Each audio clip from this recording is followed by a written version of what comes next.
Welcome back to another Brunch Good Sunday. morning. We forgot to film an intro in the car, so now we're going to speak quietly in the parking lot. This is the closest, I think, from our house that we've been. So yeah, we totally forgot about It's doing the closest an intro. brunch place that's not a vegan place. Yeah. But anyway, it's called Scrambled Egg Cafe. Sun's it's just coming up. about a mile from our house, and the sun is rough, so let's go.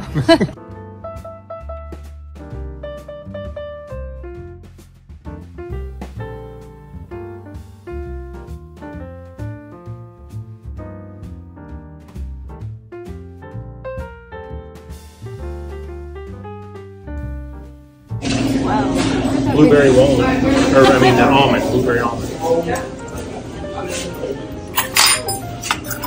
That looks really good.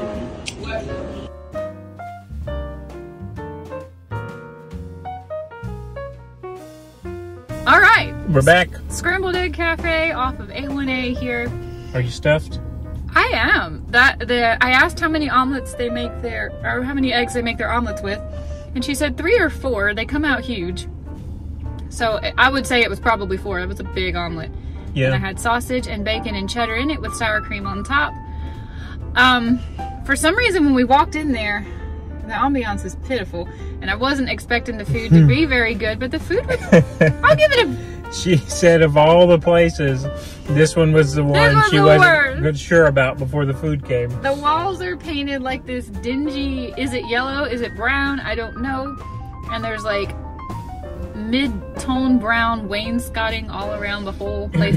There's really nice artwork in there. I'm assuming it's a local artist that you can buy. Pink towel. Every table is individually handcrafted, and I wasn't able to get a video because I didn't want to be obvious, and there were people sitting at it. Zero music. There was one, and it had manatees like inlaid in the table. But I would say for me, this is a one and done for sure. How about you? Yeah, this was also. So I don't know if I've said it in every video, but I think it's important to say it. We hover when Julie and I have brunch in this area, right? Because that's all I can speak to. Somewhere between $32 and $38. That's before tip. That's with their largest omelet. Sometimes I get a pancake, sometimes I don't. That's Julie getting sausage, or Julie and I getting sausage or bacon for a side. But we don't eat the toast. I think we've had fruit a time or two. Today, before any of that, it was $40. So it was technically, by a few more dollars, the most expensive place. And like Julie said, I think when you take in the ambiance, it's a little crowded too. The tables are very close together. There's nowhere if you walk in the door to ask, to get your name on a list or whatever. Like, there's nowhere to stand inside. It's so crowded. And we're used to that, by the way. We've dined many times in places like New York City. Space, but there's no space. But here we had to wait on people to move just to even be able to sit down at our table, and our waitress could barely squeeze in. It's pretty tight. So, but at least in New York City, when we do that, we have food that's out of this world. This was just okay. I did get a pancake this time. I got the same omelet Jules did. So if I'm comparing omelet to omelet, it's nothing special. It's no better than any others that we've had, but we have had better at other places. The pancake, Julie tried one bite. She's like, it was a blueberry almond, by the way. It wasn't their classic. This was their special. It was not sweet at all, and I'm not saying it's supposed to be, but it didn't remind me of a pancake and what a pancake should taste like.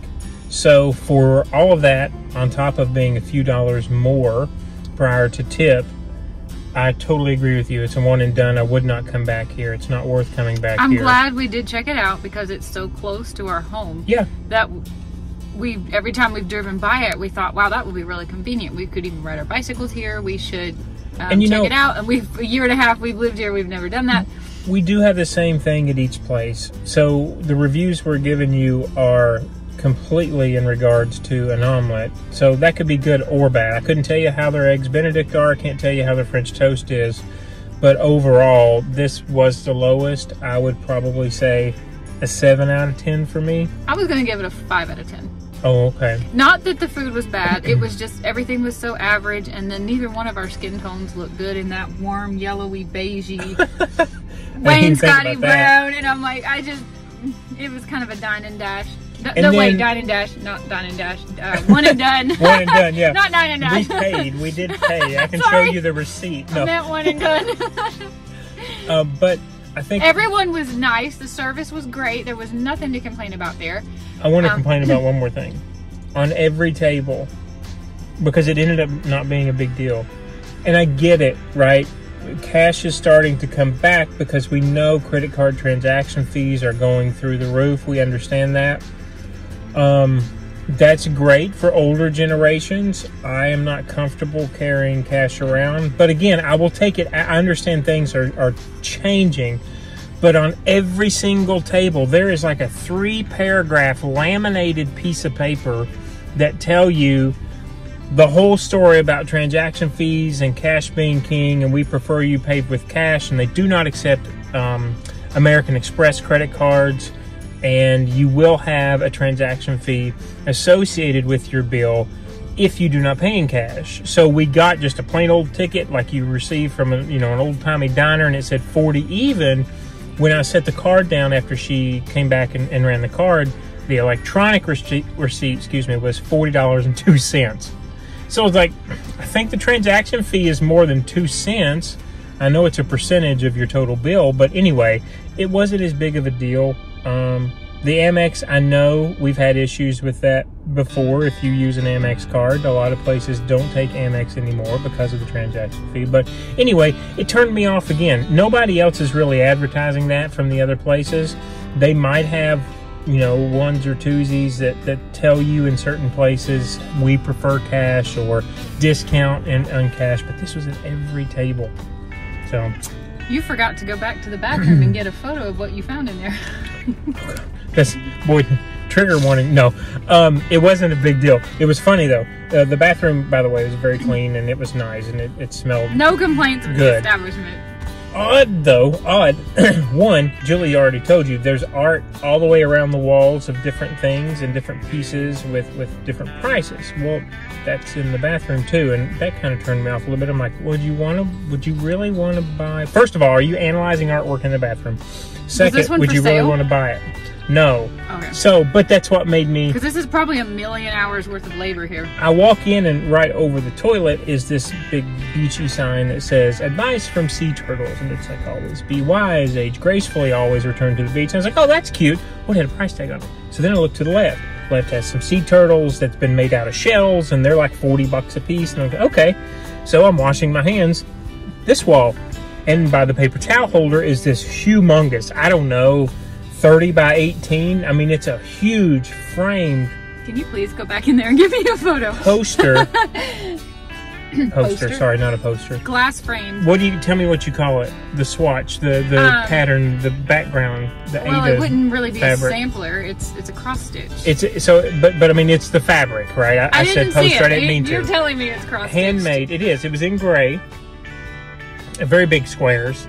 I don't know what size it was for those of you who know cross stitch, but it is versed out cross stitch lettering, guys, and it's footprints in the sand, the entire thing.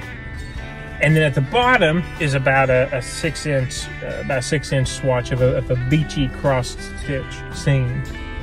And I'm like, who and why spent their time? Yeah. Because it was like an old English lettering, and I'm going, that's single stitch that you've made this M with, and it was something. I didn't see it, I can't. And I'm so sorry, I forgot. I wish you would have gone to take the photo, and I'm so uncomfortable about going back into that place because of how such of a small space that it is. Yeah. The people were nice. The food was fine. The ambiance was, we're always talking about ambiance, but it was just so overwhelmingly warm, dim yellow in there. Warm and dim. That's exactly how it doesn't help itself that it's tucked back in here on the back it's not side getting any natural sun because it's facing away from the sun that's rising, so it might actually be nicer in the evening, but I don't think they're open in the evening. And I'll tell you this as well. We've driven by this. We drive by it almost every day, and we've always seen the sign from the road and hadn't I thought the sign was no idea for a business that had closed because this little shopping strip that it's in there's shops all the way around, like a a square. And I didn't know there was anything on the back because to drive past it, you can't see the backside. So I didn't actually know that there were things on the back here. And then there's a Lowe's directly, you can probably see there's a Lowe's directly behind us. But somehow still, this whole little strip here looks empty. It does.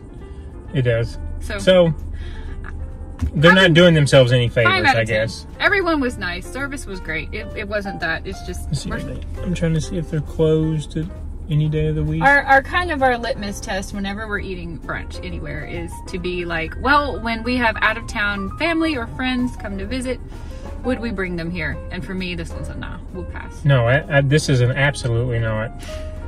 Because we could go to a Waffle House and have a better atmosphere and probably just as good food. And I'm not knocking Waffle House. I'm just saying truly, when you're paying the price that we paid today versus where you're sitting and what you do, that's what I was first reminded of. Was like, oh, this is an older Waffle House. That's how I felt when I walked in.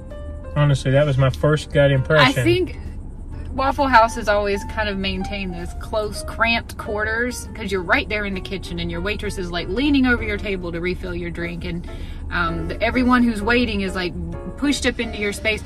So it kind of gave up just the cramped vibe in there. Here's how you know. If they would take out like 3 tables and spread everything, I almost felt like I couldn't breathe. It was so cramped in there.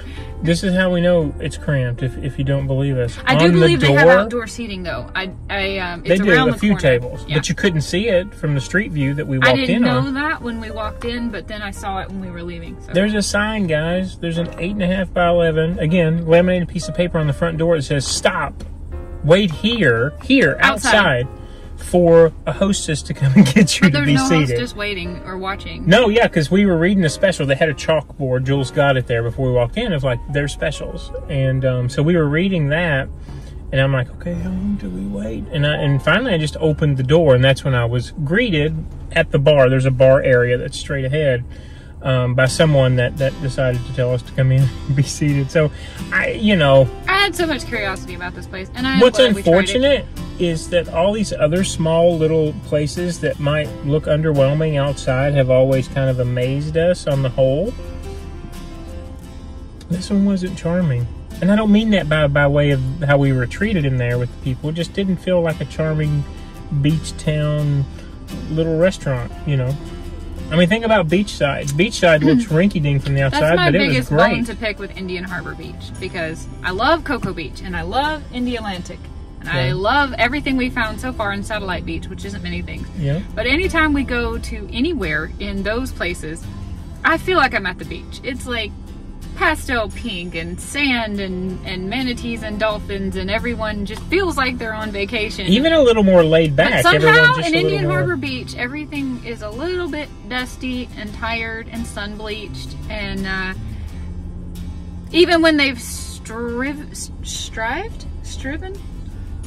I don't know what the past tense of that is. Even when they have attempted to give it an ambiance, sometimes it feels like it ends up with this sort of granny quilt.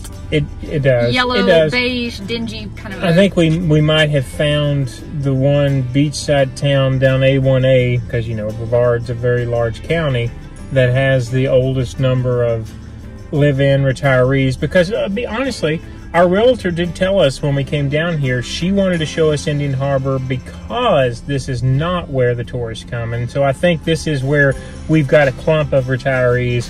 Like Joel said, to the north of us, beachy. To the south of us, beachy. Right in here, we have locals. And in a lot of ways, that's been great. Some ways, like she said, it's just been dated and washed out, and things that were probably vibrant in the early 00s. It has a big room for potential. Like, yeah, no, for sure. The right number of people start moving here or opening businesses here. There's so many places that could be so cute and so fun. No, that's true. That's very true.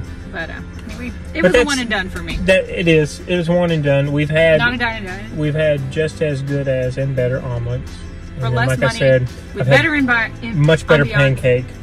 With less overall cost. So I love it when you get a pancake and I don't like it, because then I don't want any more bites. So I have to eat it all. And you did. Right? No, yeah. Anyway. So that's my gut. I think a 7 is fair. 5. I'm giving it a 5. Oh, you didn't say anything about the coffee. I didn't have it because it's just black. It's just black coffee. Yeah, but you have black coffee every day, so you can rank black coffees. It was just diner coffee. It was diner. Yeah, it was just me. Okay. It was just fine. Black coffee is not going to be blow your socks off. Hey, wait. Let's talk about this. They didn't refill it, did they? Mm-hmm. Oh they yeah, did. she came around a bunch of times. Eventually, I told her I must have been eating my pancake or something. I didn't see that. Yeah, no complaints with the wait staff. They were very, very nice. Very nice. And she came around. She refilled it 2 times, and then she came around 2 more times to ask if I wanted a refill, and I said no, I was good because it was fine. It was nothing special. But yeah, 1 and done. 5 out of 10. Yeah, I think so. We'll see you next time for Have another Brunch Sunday. I hope anybody sat through this whole video. It's been a long one. We've been talking for 15 minutes. We had a lot to say about that one. We'll see you guys later. Have a good day.